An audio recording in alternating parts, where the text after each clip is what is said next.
Welcome back to the Makerspace. Today we'll be going through how to use our brand new heat press. Today's project is going to be this banner and adding this iron-on penman and these words to the banner.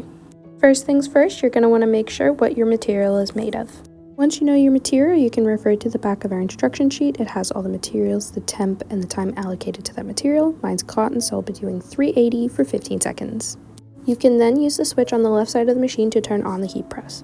You can then hit the OK button. Hit it once again. This will allow you to adjust the temperature, which you can use the up and down arrows to do so.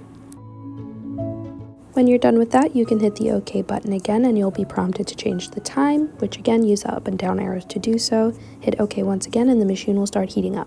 In the meantime, you can get your project ready by pulling the lower plate towards you, placing your material down, and then placing your design on top of your material.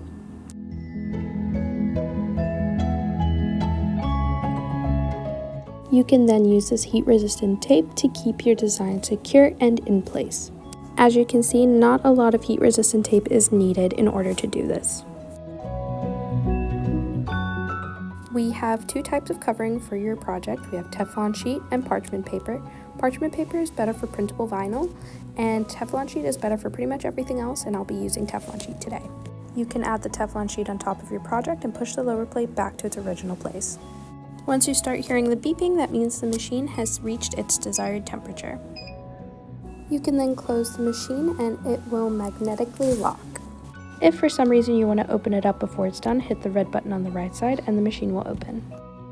If you let it run out its time on its own, the machine will automatically open when the time is done. You can then pull the lower plate towards you again and remove the Teflon sheet and start peeling back the plastic, but do this very slowly just to make sure that your design is stuck. If for whatever reason the design is not sticking how you like it, feel free to stick it back into the machine for a couple more seconds.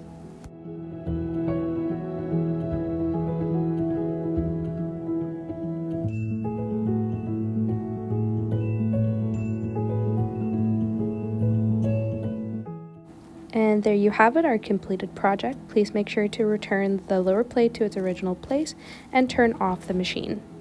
Thank you for watching this video, and if you have any further questions, please feel free to seek out a Makerspace staff member.